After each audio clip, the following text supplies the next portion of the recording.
అమ్మా భవానీ లోకాల నేలే ఓంకార రూపమమ్మా, తల్లి నీ మహిమల్ని చూపవమ్మా.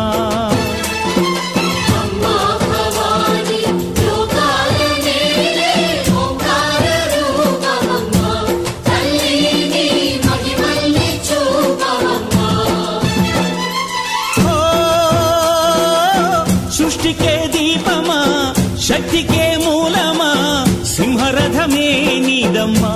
అమ్మ దుర్గమ్మ భక్తులను దీవించుమా.